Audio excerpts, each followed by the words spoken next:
guys, and welcome to True Crime Tuesdays. Decided that's the name of this thing I'm doing. Today we're talking about a very interesting one. Talking about a girl called Giulia Tofana who made a poison called aqua Toffana. Very interesting, killed a lot of people with it. We're gonna get straight into it, and yeah, let's talk about some of it. Before I start filming, I have 2 points to make. First off, I've just done my nails and oh god, they're so bad.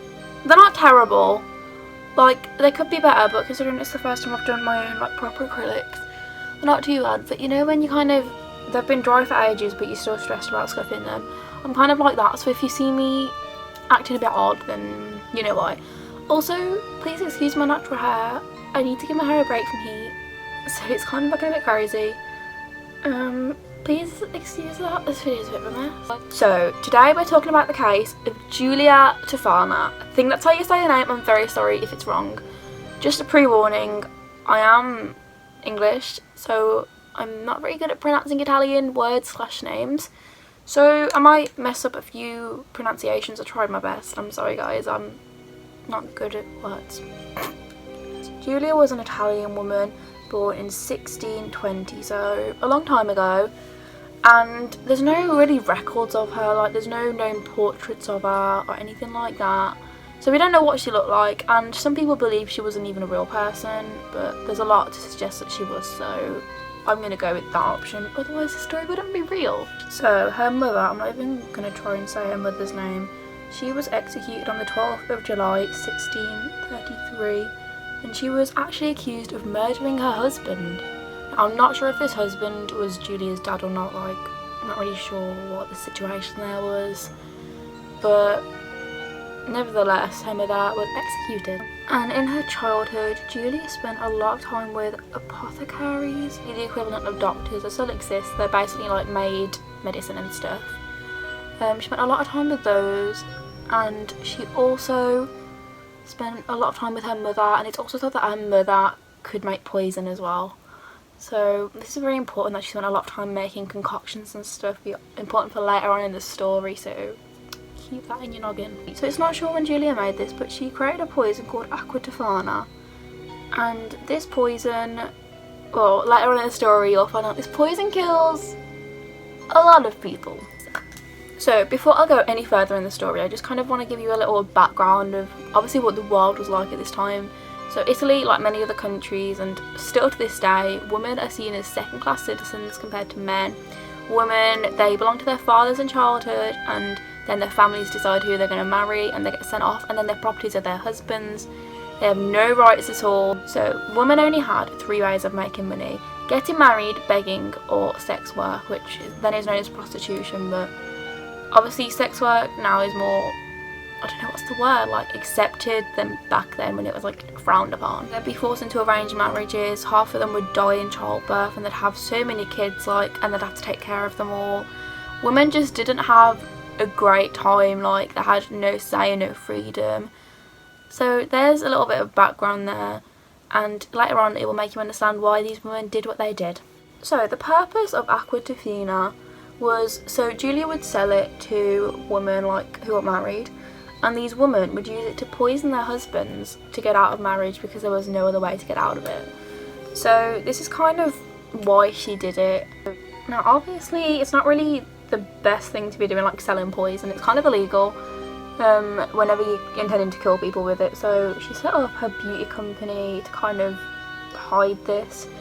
And at first the aqua Toffana was in a powder form, but then soon she put it into a liquid form, which made it a lot easier to put in people's food to kill them with. So for the company, they did sell other beauty products, but their main line of business was aqua Toffana, and she actually had her daughter working there, and I'm not really sure what the situation is with her daughter and the father, but she had her daughter working there, and she had 3 trusted employees as well. Now on the vial of the poison, it said on there, Manor of St. Nicholas of Bari, and St. Nicholas is like a saint, so this vial looked very holy and no one would really question it, you know, when they see it on their wives' dressing tables with the rest of the lotions. No one really questioned it. And Saint Nick, also in like old legends and fables, he used to protect young girls from night walking, and he used to pay their dowry so they didn't have to pay it.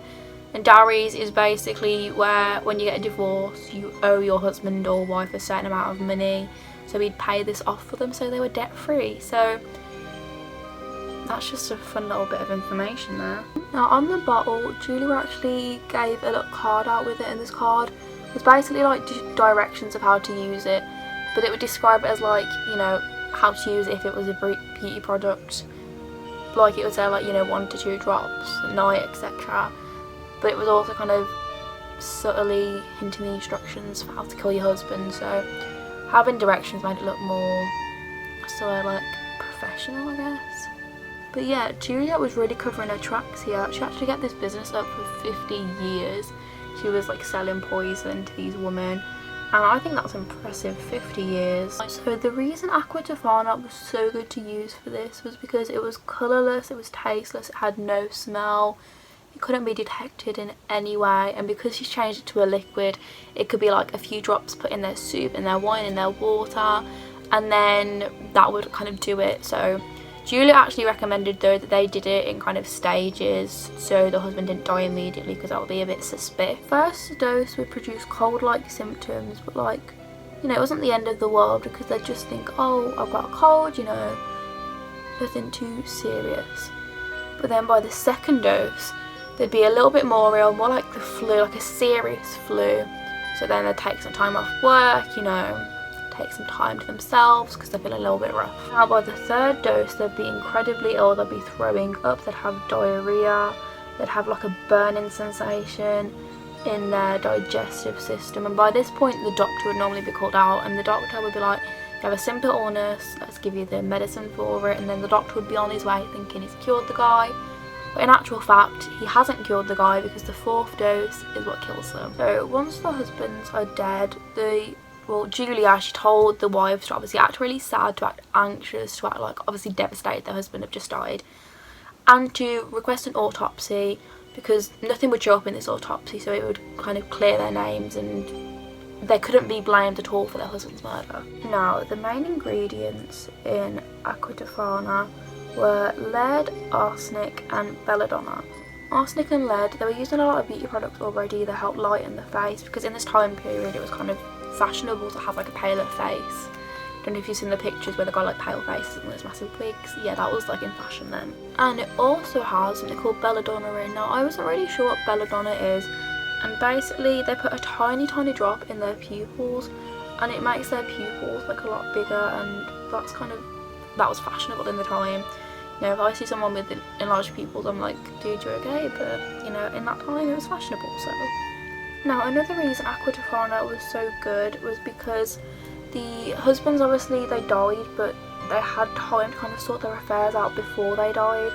So like they'd have time to like write their wills up to make sure the wives got everything, and to go and repent all their sins so they'd get into heaven. So obviously the wives felt good at this point, because they're like, oh well, at least he had time to repent his sins, so he'll definitely go to heaven, and that kind of made them feel a little bit less guilty for what they'd done. Now Giulia was very specific, and she carefully chose who she actually sold the product to, because obviously she does not want to get caught, because she knows if she does it'll be the end for her. She would, you know, off with her head. So Giulia only sold to people that she knew she could trust. She had a select client list, and people from this client list, like, they'd recommend other people. So someone would come to her and be like, hey, so and so recommended me and said I could have this product, and then she'll go to that person and be like, hey, did you tell so and so this? And they'll be like, yeah, and then they'll sell the product. And she did extensive background checks on everyone before she sold it. She was just kind of covering herself, you know, to make sure that she didn't get caught at the end of the day. So she was very careful, and that's how she managed to do this for so long. Now, Giulia kept this business going for 50 years, which that's impressive, to be honest. 50 years, like, damn. But all came crashing down over a bowl of soup.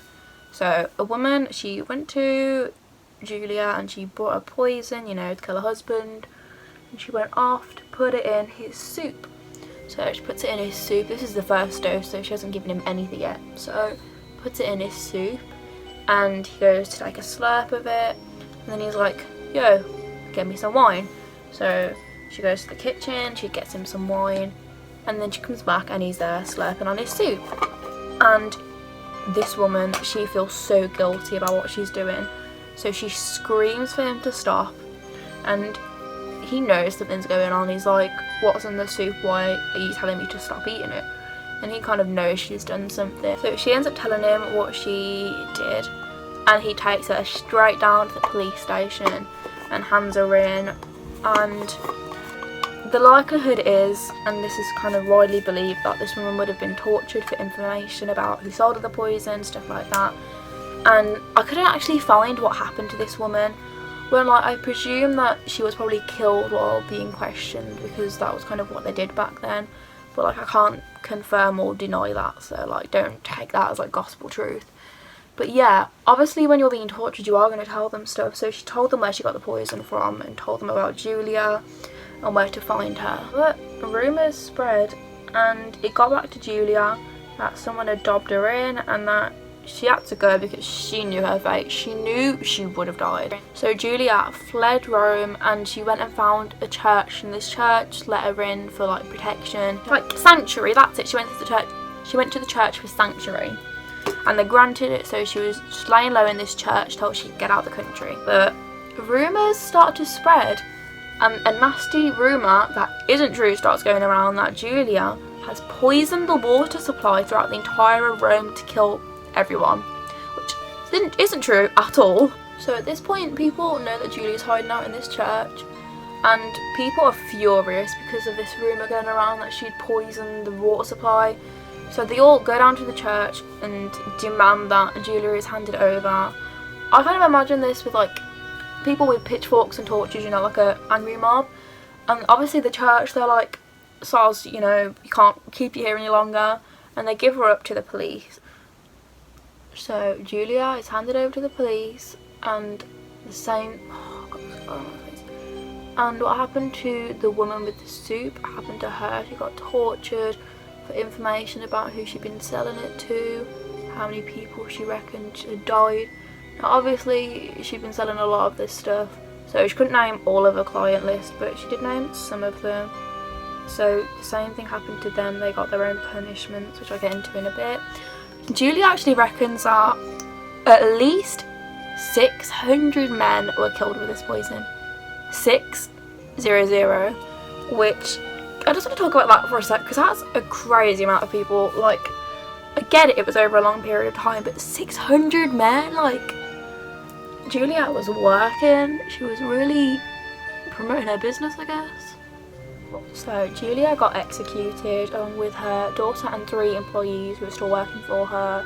They were executed in, I don't know how you say this, Campo di Fiori? I tried. And this place is also known as the Field of Flowers because it used to be a nice field, and then they paved over it to execute people. And the crazy thing is, it's still there. Obviously they don't execute people now or burn people at the stake there like they used to, but you can actually get Airbnbs there, which I find pretty crazy. Like, I could get an Airbnb at a place where people were burnt and killed, but I find that pretty mad. And her known clients who used this as well, so some of them were like hung if they were kind of richer clients, you know, who had quicker death.